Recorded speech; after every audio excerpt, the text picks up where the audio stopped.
Hello everyone, this is Om Prakash Shah, and in this video we will learn about the first chapter of our English book Footprint Without Feet. The chapter is titled A Triumph of Surgery by James Herriot. We will sound the word Triumph as triumph, not triumph. इसको हम लोग triumph पढ़ेंगे. So before beginning the chapter, let us know something about the author.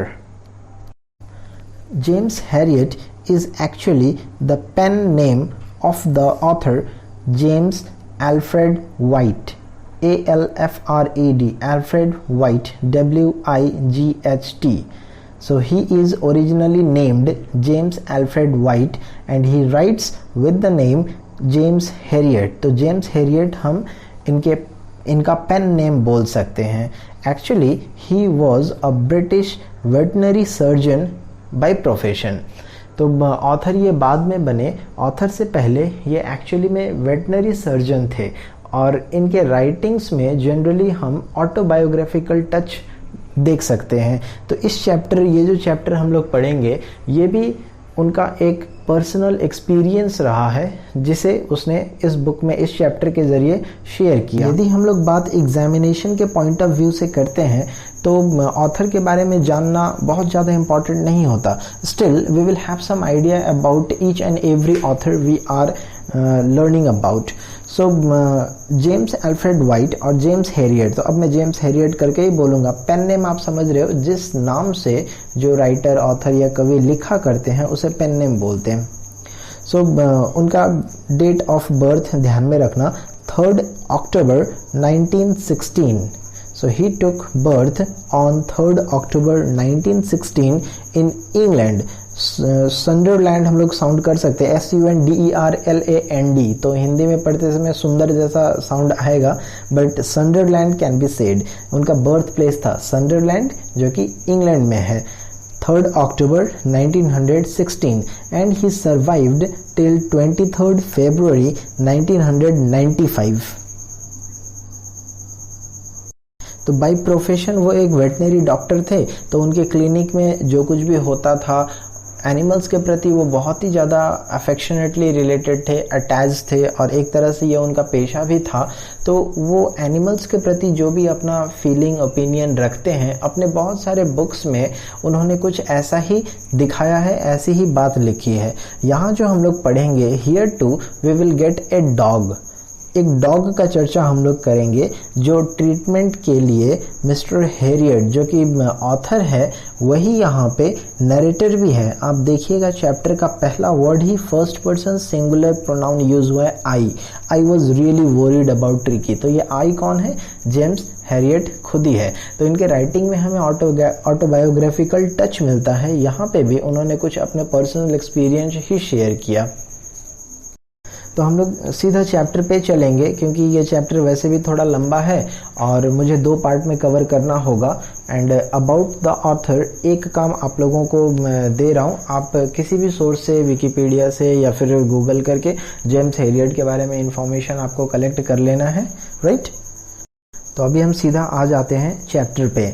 और यदि video बहुत ज़्यादा लंबा हो जाता है तो वो भी सही नहीं होता, long videos bore you, I know. तो सीधा मुद्दे की बात पे आते हैं. And you must know the character first before we begin the chapter. और यदि कैरेक्टर रिलेशन हम सही तरीके से इस्टेब्लिश कर पाते हैं तो बहुत हद तक चैप्टर हम क्लियर कर लेते हैं. So the 3 major characters talked about in the chapter is James Herriot himself, who is said to be the narrator. कहानी को जेम्स हेरियट जो ऑथर है वही नरेट कर रहे हैं. तो फर्स्ट पर्सन प्रोनाउन उनके ही लिए यूज हुआ है. The second protagonist is Mrs Pumphrey. काफ़ी रिच, अमीर घर से है ये एक lady, who is said to be the mistress here in the chapter. And she has a pet named Tricki, TRICKI, Tricki. Y नहीं लिखना है, आई होगा सही. So Tricki is the dog, the pet of Mrs. Pomfrey, who is very much beloved and affectionately nurtured, taken care of. Taken care of. तो उस dog का बहुत ही अच्छे से, मतलब ज़रूरत से ज़्यादा ख्याल रखा जाता है मिसेस पम्फ्रे के द्वारा। और कभी कभी ज़रूरत से ज़्यादा ख्याल रखना भी एक तरह से वेस्ट करना होता है। तो इस चैप्टर में कुछ वैसा ही जिक्र हमें मिलेगा, कुछ ऐसी ही बात हमें मिलेगी। तो आइए सीधा आपको चैप्टर पे लेके चलते हैं और वर्ड बाय वर्ड जाने का कोशिश करता हूँ। इस वीडियो में पूरा चैप्टर खत्म नहीं होगा, but at least we will cover the half of the part and the second half I will let you know in the next video. So here goes the first paragraph, and before I begin the text, something written in the colored box, you must not skip that. What it says: Tricky, a small dog, is pampered and overfed by his rich mistress. He falls seriously ill and his mistress consults a veterinary surgeon. Does he perform an operation? Does the doctor recover? So these are the two questions left for us to be answered. और chapter का नाम देख लीजिए, it is titled a triumph of surgery. तो जैसे doctor के द्वारा किया गया surgery, and triumph means victory, जीत। सो हम लोग जानेंगे कि क्या डॉक्टर ने सच में कोई सर्जरी किया और सर्जरी करके उस पेशेंट डॉग को सही किया, ऐसा कुछ हुआ या नहीं। We will get in the paragraph. तो यहाँ से हमें ये तो क्लियर हो गया that the dog was very much pampered and overfed, ज़रूरत से ज़्यादा खिला दिया गया। पैम्पर मतलब होता है दुलार करना, बहुत ज़्यादा अटेंशन देना, एंडियर होना। So here I go with the first paragraph. I was really worried about Tricky this time.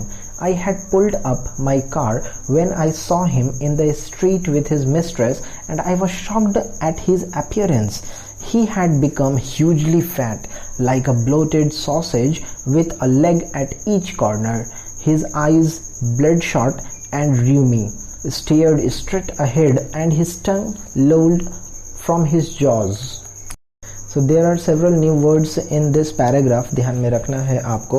So I here is the doctor, the surgeon, the narrator, the author, James Harriet. तो जैसे ही उन्होंने tricky को देखा, वो गाड़ी से जा रहे थे, अचानक से रुके और गाड़ी को पीछे की तरफ खींचा, और उन्होंने देखा क्या कि वो mistress means the rich lady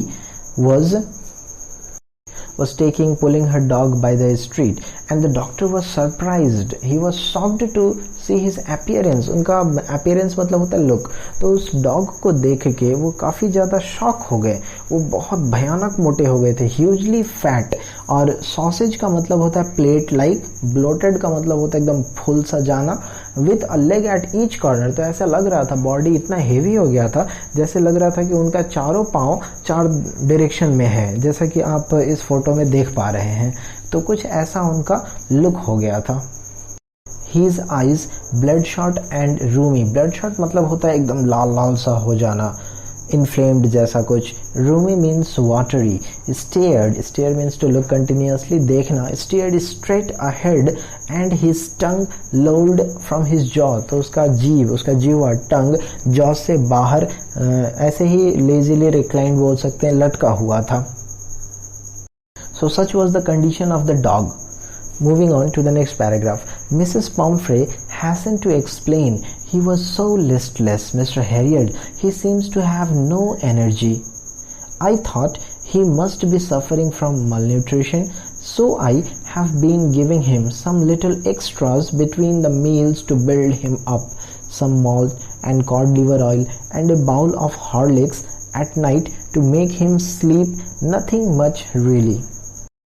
तो देखिए इस मिस्ट्रेस का जवाब कैसा था जब डॉक्टर ने पूछा कि ये क्या कर दिया आपने, इसे डाइटिंग पे रखा गया था, प्रॉपर डॉक्टर ने एक्सरसाइजेस सजेस्ट किया था, बट यहाँ तो ऐसा कुछ फॉलो होता नज़र ही नहीं आ रहा है। तो इस कॉन्वर्सेशन से ये भी पता चल रहा है that Mrs Pumphrey and Mr Herriot has met before. दोनों पहले एक दूसरे से मिले हुए हैं, मतलब इस डॉग को, ट्रिकी को, पहले भी वेटनरी डॉक्टर के पास ले जाया गया है। तो डॉक्टर को देखते ही वो लेडी बोलती है ही वॉज सो लिस्टलेस मतलब होता है लीस्ट एनर्जेटिक हो जाना या कमज़ोर सा होना, मिसेस पम्फ्री बोलती है कि मैंने ज़्यादा कुछ नहीं किया, लग रहा था कि ये बहुत कमज़ोर हो गया है, तो मैंने इनके मील्स के बीच बीच में थोड़ा और सप्लीमेंट देना शुरू कर दिया। तो मील्स तो उनके प्रॉपर टाइम पे उनको मिलता ही था, उसके बीच में और भी एडिशनल सप्लीमेंट शुरू हुआ। और सप्लीमेंट भी देखिए हाईली न्यूट्रिशियस है। इनको मॉल्ट दिया जा रहा था, वो सीरियल ग्रेन को हम लोग मॉल्ट बोल सकते हैं, कॉड लिवर ऑयल, फिर बाउल ऑफ हॉर्लिक्स भी दिया जा रहा था इस डॉग को। सो हर एक मील के गैप में यदि हाईली न्यूट्रिशन और हम लोग ऐड कर देते हैं तो नतीजा क्या होगा, ये हम लोग इस डॉग में देख पा रहे हैं। और इसे वो एकदम नॉर्मल बोलती है कि रात को बस हॉर्लिक्स देते हैं ताकि उसका नींद अच्छा हो सके, और इतना ही, तो ज़्यादा कुछ कहाँ देते हैं, नथिंग मच रियली। तो कॉन्वर्सेशन कुछ इस तरह से आगे। The doctor says, and did you cut down on the sweet things as I told you? मैंने जो स्वीट थिंग्स नहीं देने को बोला था, मना किया था, क्या उसे आपने कट डाउन किया, उस पर रोक लगाई? The doctor asked. She replied, oh I did for a bit, but he seemed to be so weak I had to relent. Relent का मतलब होता है लीनियंट हो जाना, कैजुअल हो जाना, नॉट स्ट्रिक्ट ना होना. तो मैंने शुरुआत तो किया, लेकिन मुझे लग रहा था कि ये डॉग कमज़ोर होता जा रहा है, इसीलिए मैं थोड़ा लिबरल हो गई. ऐसा मिसेस पम्फ्री ने, उस लेडी ने आंसर दिया. He does love cream cakes and chocolate, so I can not bear to refuse him. अब डॉग को क्रीम केक्स पसंद है, चॉकलेट पसंद है, तो इसीलिए वो मना नहीं कर पाती है. और वो डॉग उनका दुलारा भी तो है. तो हमारे घर पे भी कभी कभी ऐसे छोटे सदस्य होते हैं, फैमिली मेम्बर्स. अब पता है डॉक्टर ने जिन सभी चीज़ों को मना किया है, लेकिन वो ज़िद पकड़े या फिर हमें लगे कि नहीं थोड़ा दे देना चाहिए, तो दुलार से या दया से हम दे देते हैं. तो वैसे ही थोड़ा थोड़ा करके इस डॉग के साथ अत्याचार ही हो रहा है. बेचारा अब ढंग से चल भी नहीं पा रहा. The following paragraph. I looked down again at the little dog.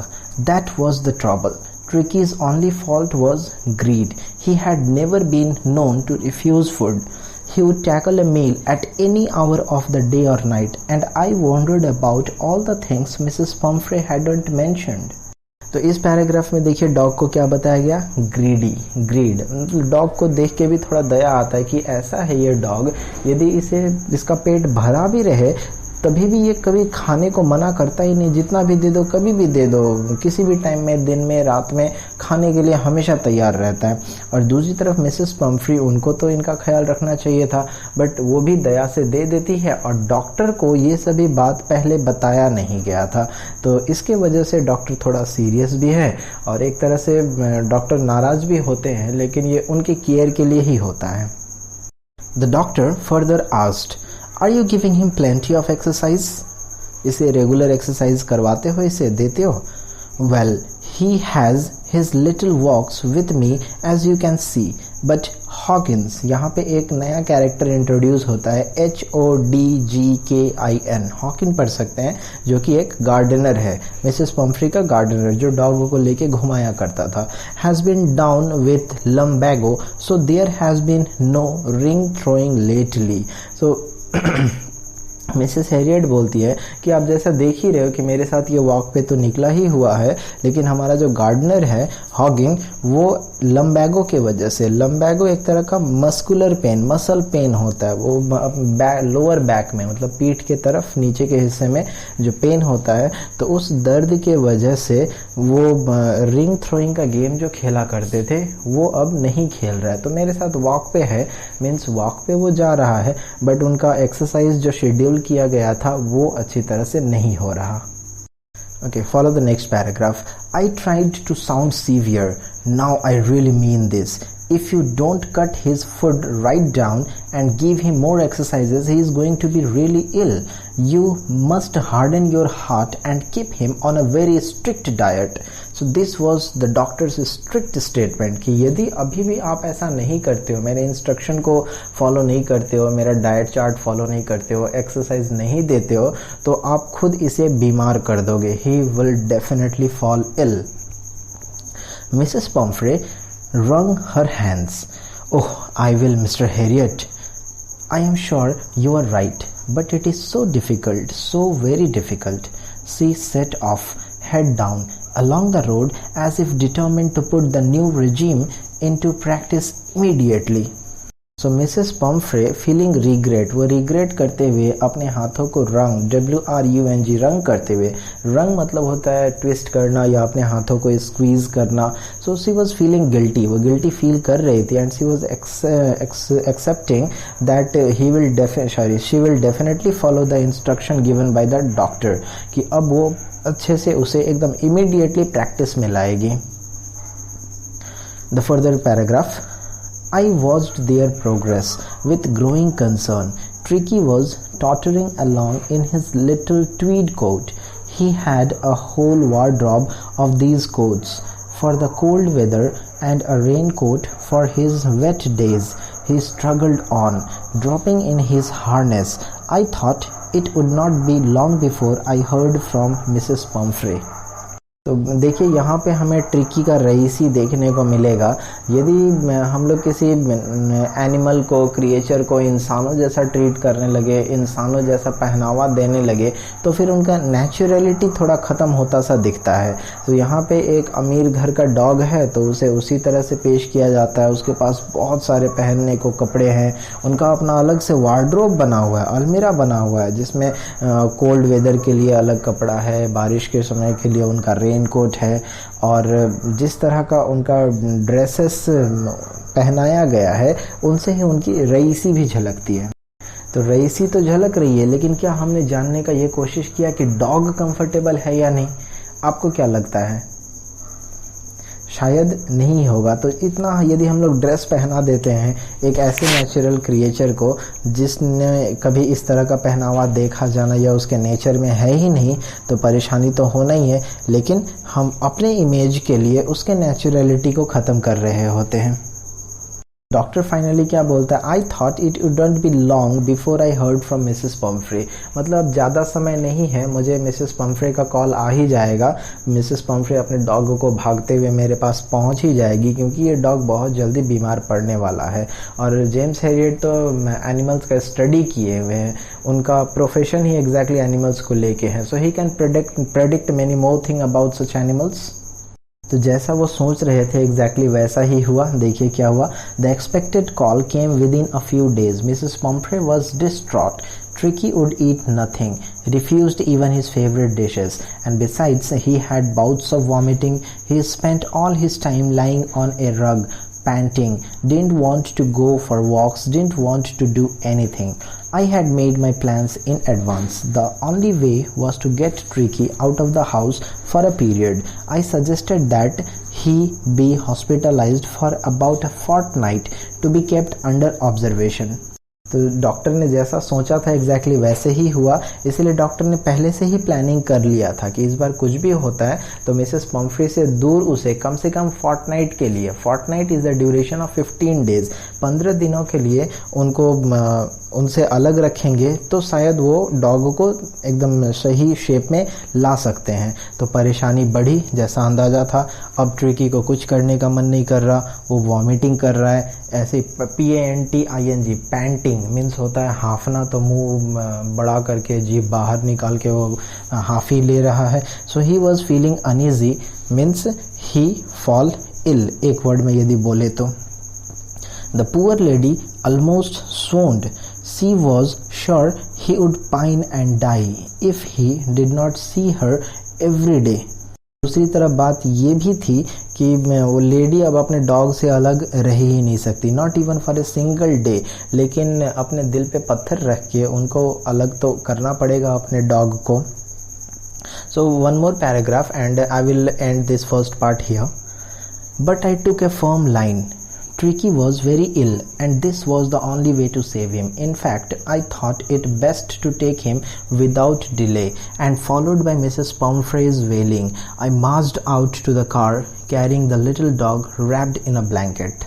तो इस बार डॉक्टर मिसेस पम्फ्री के बारे में बिना सोचे डॉग को लिए एक ब्लैंकेट में लपेटे और सीधा अपने कार की तरफ चले गए, क्योंकि मिसेस पम्फ्री को देखेंगे तो वो जैसे इतना इमोशनल हो गई, अब वियोग की स्थिति में वो एकदम रोए जा रही है, परेशान है, लग रहा है कि अब बेहोशी हो जाए. बट डॉक्टर डिडंट पे एनी अटेंशन टू हर. देखिए उनके साथ हॉस्पिटल और क्या क्या गया. रईस घर का कुत्ता है, तो अगले पैराग्राफ में बहुत ही अच्छे तरीके से डिस्क्राइब किया गया.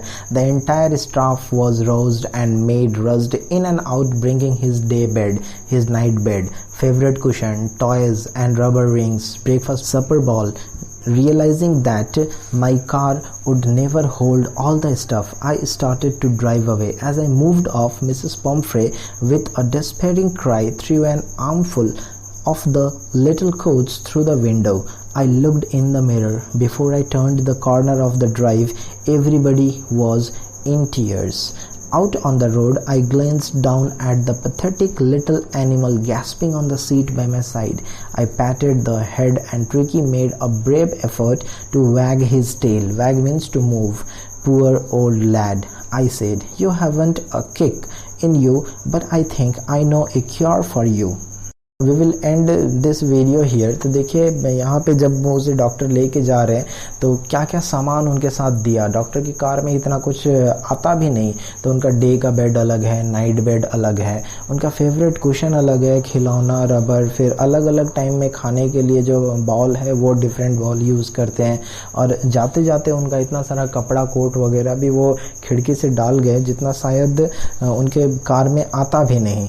बट स्टिल सभी बातों को वो नज़रअंदाज करते हुए, क्योंकि जहाँ पे वो लेके जा रहे थे अपने क्लिनिक में, वहाँ वो अपने तरीके से डॉग को डील करेंगे.